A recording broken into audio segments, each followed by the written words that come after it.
Hi, Dr. Johnson. It's Brittany and Ellen. And it's our show again. The last one. That's sad. We could just record more for you if you want. Yeah, we could. Just send them weekly. Weekly A vlogs just for vlog. you. Yeah. Okay, so let's get started. We're going to talk about last night's class, basically, and discuss some of the things that we found really important. And we've been talking about it just on our own, so we're going to videotape it now. And we'll start with Dallas and go into Chicago and all of the things that we learned about urban education and, you know, all the fun stuff that we talked about. So starting with Dallas, that's what I talked about, and Melody also talked about, like, urban education and all the policies that were tied into that. So in Dallas, all the things that I found really interesting, but especially West Dallas and just the fact that moving here, I would see it and just think, oh, what a pretty place, and then finding out the history of it has been, like, hard and also really important, I think, and I kind of wish everyone could learn the truth of what was going on for decades leading up to where we are now, which is why I posted the accommodation on the discussion board, but I kind of want to post it, like, worldwide. I feel like everyone deserves it. So starting with the housing policies that were happening in the 40s and 50s after the New Deal, I didn't know that the loans were discriminatory towards black families and black business owners, especially when you think, I don't know why, I just thought federally it should have been more equal then. I don't know really why I thought that. I just figured it would be more southern states. It wouldn't necessarily have been the nation as a whole, but that was just my own, like, misunderstanding. And as someone that is served by those loan corporations or, like, the federal government as a whole, because of my skin, because of where I'm from, because of what I look like, et cetera, I've had to, like, acknowledge my own privilege and all of that too. So that's starting in the 40s and 50s, and then having that being tied to where we are now with Trinity Groves and the bridge even. So all that affecting the schools and the commerce. But going to schools, in DISD, like, we have such different campuses, north and south, and we both teach in South Dallas, but I teach, like, west, south, south, south Dallas. So I'm, like, West Dallas, maybe technically, but I, like, am not experiencing what has been occurring in West Dallas, Trinity Groves area, like, specifically because of the lead, like, the factories there. We learned about that. I can't remember, like, what year that was, but that has affected families for decades. And so I would even wonder, like, how the lead has affected students, how it's affected scores, how that's affected behavior, and wondering, like, if that has drifted further south or if that's drifted anywhere else. Because I'm southwest Dallas, and what we see is maybe similar to West Dallas, but, like, just as segregated and I don't know, I guess displaced too.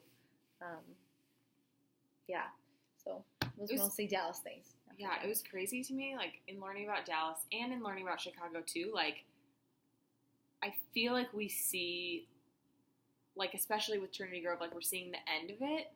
And for a while I was like, that's terrible, like, that's gentrification, that's moving so many people out of their homes, let's protest in Trinity Grove. But, like, the magnitude of how long that has been planned for, it's like, I feel very, like, helpless against the game of chess that's been being played in Dallas for, like, literally decades. Yeah. And it makes me wonder, like, one, what do we do now? And two, like, what's it going to look like in 30 years from now? And how do we be responsible agents to our communities of color now with the foresight of like what's going to happen in 30 years. Like that, it just blows my mind that like that was in plans for so long, and they knew it, and they knew what it was going to do to families and communities, and they like no one stopped it, or nobody said like, what are you doing? And it also makes me wonder like how to, this I thought about when we were talking about charter schools too. It makes me wonder like, how do we educate and organize communities of color like against the ways that they're being like fed propaganda? You know, like especially with the charter system, it's like you think this is good for you because Melody's favorite word, the neoliberalists have told you that like this is going to be good for you, but it's not. Like that's not a good policy for like our poorest communities. And so how do we like organize and educate them around the reality of those things? And the reality of like how they're being manipulated for the benefit of wealthy white people. And then how do we like organize them, or organize them sounds really weird. How do we like teach them how to stand up for things that like actually will serve them? Because I think Melody talked about this too, like the wealthy white people are just spinning a tale that like this is good, and it makes them, it causes our communities to like want things or ask for things or side with things that actually harm them. And it makes me wonder like how do we stop that? Yeah. And I wonder too, like there's such like a concerted and like specific strategy, especially in Dallas, like against our communities of color and our low income communities. And it makes me wonder if like a bunch of people are just really this dumb and like naive, because a lot of it is like really under the surface. Like, I wouldn't have known about a lot of it as a white person in Dallas if I hadn't been educated in really specific ways. And so like it's sneaky. So then I'm wondering like, do people just really not know? Or are there like evil maestros at the top of this that are like, let's manipulate all these people into thinking that charters are what they want for their neighborhood, or into thinking that like we want them to move, or they should move somewhere else. Like the argument for that is always like, look how the public school is failing, and look at how they're rated. They're rated a D, they're rated an F. Like you should definitely choose a charter school because it will be better.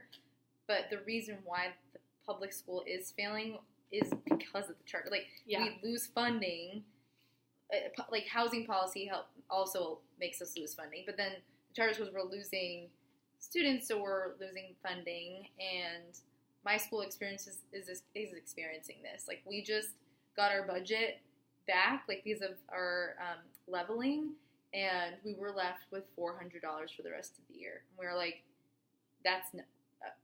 all plans are gone. Like we can't buy anything as a school, and that's because they're literally posting charter school like flyers on my campus and leaving them on the floor, and kids are going because they think our school is failing because the charter schools, that like the propaganda is being sold to them is that we are, and it's really not true. But yeah, I was also thinking about when I was listening to Melody present how like capitalistic education has become, and how they're like, well, they're opening charters because there's a bottom line, like somebody's making money.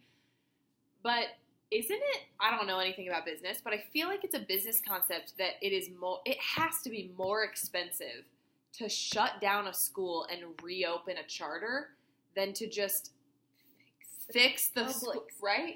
Yeah. Than to just like give the resources that the public schools need to fix the public schools. Yeah. So I don't know that I buy like even the argument that like it's for profit, even the like really shady, cynical argument that it's for profit. I feel like I guess nobody's making money off the public school. That's the difference. Yeah. But in terms of like taxpayer dollars, but charters are not just run by that. Well, the thing that you said about like tearing down taking the public school away and then bringing in and building up a new charter school is like the same thing as the housing in West Dallas. They're not fixing the houses, or like the landlords aren't putting money in to like make them more livable. And even back in like the 40s and 50s, they didn't just put in sewers so that the Black community could stay. We were going to put in all these new things so that you can leave and then we can infiltrate and take over. And so, like, is it really for the benefit of the community that's currently there? I don't think it ever is. I think it's for what they want it to be and, like, what they want it to look like. And demographically, they want it to look white and wealthier, especially Dallas. Like, I don't know. I feel like Dallas has a facade that they like to display a lot of the time, and like everything's fine, everything's good. We're a good city. You should live here. Yeah. Only if you're white, though. Only if you're white, and only if you have money. Yeah. Something else I was thinking about, and I don't have this fully fleshed out, so I'm gonna just start talking about it and see what happens. That's good. When we were talking about neoliberalism and the shift towards capitalism, and how something Melody said was nothing has a public good, everything has a private good. So what I interpreted that as is people are becoming more for lack of a better word, conservative with their resources and saying well, I should be able to buy whatever I need, including healthcare and education and all these things. And so we're losing the value of things have a public good, and I will pay into a system that may not be directly benefiting me because I believe that benefiting you is good for me. We've shifted towards extreme individualism in that way, where it's I don't care what's good for you. I'm using my resources to look after what's good for me. Yeah. And I think that shift towards greed and individualism and self-protection and self, you make yourself succeed. I don't know what that Reliance? is. Yeah, self-reliance. Okay. I feel that predicates the whole pull yourself up by your bootstraps thing. Yeah. Because it's I don't have a responsibility to do anything that would help you. You have a responsibility to help you, even though I created all the systems that made us unequal. But then I was thinking about my presentation. I was thinking about zero tolerance policies and how that is a microcosm for what was actually happening in the country as a whole in this shift towards individualism, because it's saying to kids you're a problem, so we're gonna remove you. It's still extreme individualism. It's saying your behavior is your fault, or your lack of academic achievement is your fault in the case of grit, or your lack of success is your it's so individual that we're not saying how can we support each other, because that's good for everyone. Yeah. It doesn't benefit the community to exclude people from it. And I think there's I think the argument is well, yeah, it does, because if you kick disruptive students out, then things are better. But the research shows that that's not true. And our society isn't safer because we locked up millions of people in the war on drugs who were selling marijuana. Yeah. So it just made me think about how this cultural shift has its little fingers in everything. Yeah. Joe, get down.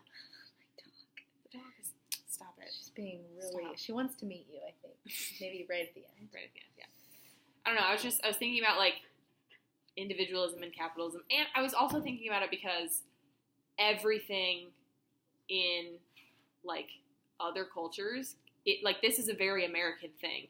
Because, for example, this is a reflection of someone bringing my personal experience. For example, the whole practice of yoga is what's good for me is good for you, and vice versa. And we're all so connected. And Buddhism has that in it too. We are all so connected that this thinking of I'm going to do what's good for me, I'm going to provide for myself, and I don't care about you, doesn't make sense because we're all so connected, and because your liberation and my liberation are necessarily tied. Yeah. And so I think this pulling back and saying well, I'm going to do what's best for me, whether that's vouchers for my kids or living wherever I want to without thinking about the communal impact of that. It's just, we're just going to keep perpetuating harm in society and stratification of classes, because there is that doesn't make sense when you live in an economy that's built upon each other. Yeah. We need each other, not just spiritually, but economically too. We actually need each other to thrive. Yeah. That's why education is a public good. Yeah. we actually can't just have like whole masses of uneducated people unless you're a billionaire and you want an uneducated workforce. Yeah. Which seems like a motive. Just gotta get educated. Tell the people, spread the word. And get people on board with like why that's Mhm. important, because education is a public good. Lots of things are a public good. Yeah. Healthcare is a public good. That's a good example too. Like if Brittany's sick, that's gonna impact me, even if I Like, can pay for literally. better healthcare. Yeah. Like germs. Like let's just use germs as an example. Yeah.